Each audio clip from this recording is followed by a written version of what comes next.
কেন বলেছিলেন এই কথাটা জানেন? আমার যখন 4 বছর বয়স, আমাদের পাড়া একটা মুদির দোকানে গেছিলাম আমি জিনিস কিনতে।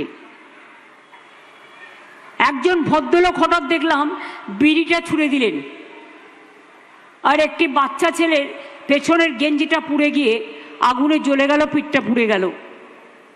তখন পাড়ায় একটা সভা ডেকেছিল, ডেকে জিজ্ঞেস করেছিল এই কাজটা কে করেছে।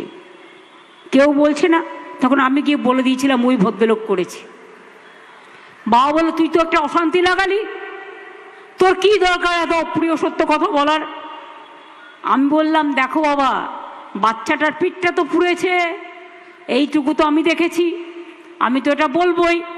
সেই অপ্রিয় সত্য কথা আমি এখনো বলি, এই অভ্যাসটা আমি এখনো ত্যাগ করতে পারিনি। যদি এতে আমি কাউকে অশ্রদ্ধা করছি না, কিন্তু আমি বললাম তো, যেটা মানতে পেরেছি মেনেছি, যেটা মানতে পারিনি, এটা আমার ব্যর্থতা হতে পারে, বা এটা সার্থকতাও হতে পারে। আমি কালকে দেখলাম, আমি কৃতজ্ঞতা, ধন্যবাদ এবং শুভ নববর্ষ আগাম জানাই ইলেকশন কমিশনকে। আমি ওনাদের নামটাই উচ্চারণ করি না।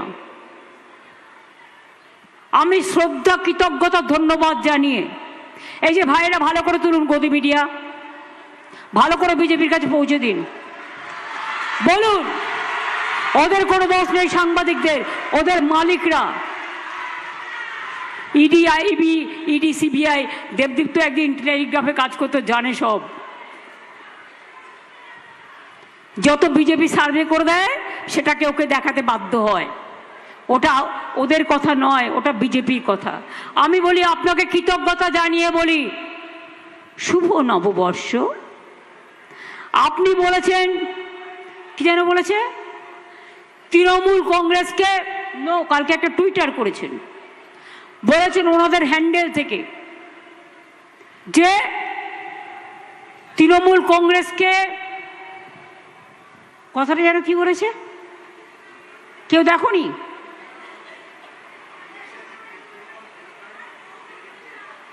এই হচ্ছে তোমাদের প্রবলেম। ওটা বেসিক্যালি বিজেপির ওই সেল পাঠিয়েছিল, ওটা নয়। এটা ইলেকশন ইন ওয়েস্ট বেঙ্গল। আরে ভাই, ওপরে উনি বলেছিলেন এরা সব আলটিমেটাম, তৃণমূল কংগ্রেসকে আলটিমেটাম নির্বাচন কমিশন অফিস থেকে হ্যান্ডেল করা হয়েছে টুইট করে। আমি ওনাকে বলি অনেক ধন্যবাদ, অনেক নমস্কার, অনেক কৃতজ্ঞতা, অনেক প্রণাম, অনেক সালাম। আপনি তৃণমূল কংগ্রেসকে আলটিমেটাম দিয়েছেন বলে এটাই প্রমাণ হচ্ছে তৃণমূল কংগ্রেস একমাত্র লড়তে পারে বিজেপির বিরুদ্ধে, আর কেউ পারে না। আপনাকে অনেক অনেক শুভকামনা জানাই। আপনি ভালো থাকুন, আপনারা সকলে ভালো থাকুন, কিন্তু বিজেপি ভালো থাকুন এটা আমি বলবো না, সিপিএম ভালো থাকুন এটা আমি বলবো না। যে সিপিএম এত অত্যাচার করেছে, ওরাই বিজেপির সবচেয়ে বড় দালাল। এত অত্যাচারের পরেও একটা সিবিআই ওদের বিরুদ্ধে হয়েছে, একটা ইডি হয়েছে না, লাইন করে চলে। এখানে জগাই মাধাই গোদাই সব ভাই ভাই ভাই, 3 ভাই একসাথে। তৃণমূল একা লড়বে, এসআইআরে যখন লাইন করবে আর কেউ নাই। তোমাদের দেখা নাই গো, তোমাদের দেখা নাই। তখন তৃণমূল কংগ্রেস রাস্তায় থাকবে, তৃণমূল কংগ্রেস ক্যাম্প করবে, তৃণমূল কংগ্রেসের বিএলএ 1রা করবে, বিএলএ 2রা করবে। এটা আমাদের নির্দেশ, মানুষের পাশে থাকতে হবে। তাহলে ঝড়ে নেই, জলে নেই, উৎসবে নেই, চড়াই উতরায় নেই, শুধু কিসে আছে না, একটা ভোটের সময় বসন্তের কোকিলের মতো কুহু কুহু করে ডাকে, আর তারপরে বলতে হয় ভোটও শেষ, ওরাও নিঃশেষ, তখন আবার গিয়ে বলতে হয় তোমার দেখা নাই গো, তোমার দেখা নাই। 100 দিনের টাকা বন্ধ, গ্রামীণ আবাসনের টাকা বন্ধ, রাস্তার টাকা বন্ধ, সব টাকা বন্ধ। জিজ্ঞেস করুন তো দক্ষিণেশ্বর নোয়াপাড়া রেল লাইনটা মেট্রো কে করে দিয়ে গেছিল? আমি করে দিয়ে গিয়েছিলাম। দক্ষিণেশ্বরে স্কাই ওয়াক কে করে দিয়েছে? আমি। জল, রাস্তাঘাট, পানীয় জল এগুলো ওরা করেছে, ওরা বলবে। জিজ্ঞেস করুন এই যে কল্যাণী এক্সপ্রেসওয়ে, আজকে আপনার গর্ব হয় না? হঠাৎ নিবেদিতা ব্রিজ দিয়ে ফটাং করে চলে যাচ্ছেন নদিয়া কল্যাণী পর্যন্ত, তারপরে কল্যাণী থেকে নদিয়া, কখনো নবদ্বীপ ধাম, কখনো শান্তিপুর, কখনো ইস্কন, কলকাতা থেকে তাড়াতাড়ি চলে যাচ্ছেন বড়মার মন্দির থেকে শুরু করে সর্বত্র। চোখে পড়ে না?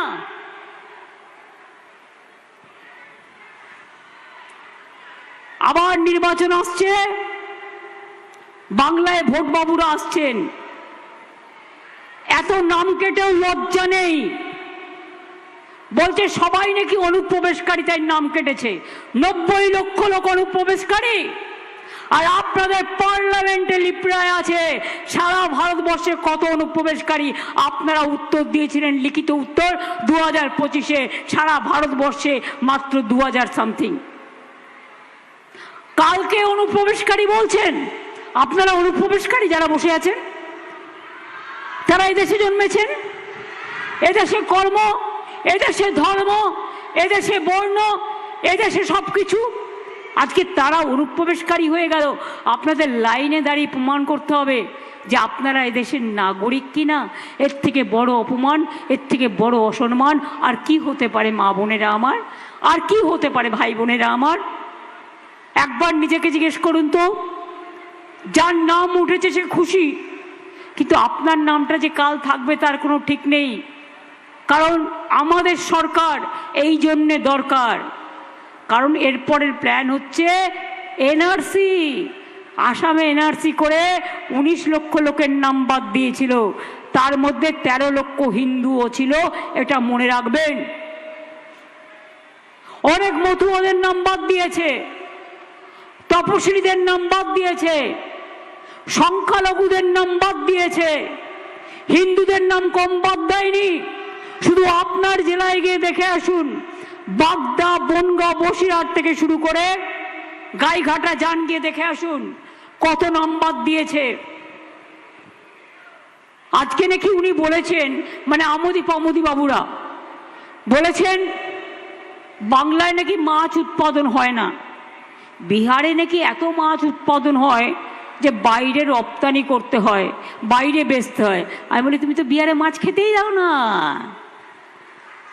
আমাদের এখানে তো পাঁচা হয়, বাজারে সব কিনে নেয়, সব খায়।